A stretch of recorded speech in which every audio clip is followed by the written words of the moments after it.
যোগ্য করে দেবো। বল।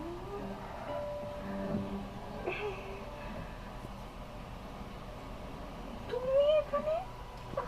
কি লজ্জার কথা, কি লজ্জার কথা। এইসব করে তুমি আমার ভাইয়াকে পটাতে পারবে না। আমার তাহলে এখন কি করা উচিত? জেলাস। টুনটুন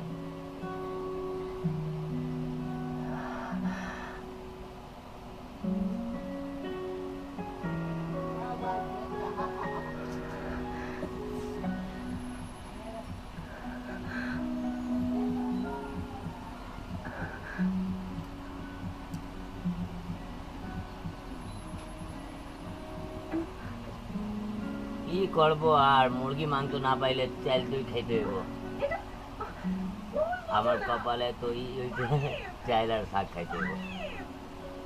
ভাই অনেক রাগ করেছে, আশা করি তুমি বোকার মতো কিছু করবে না।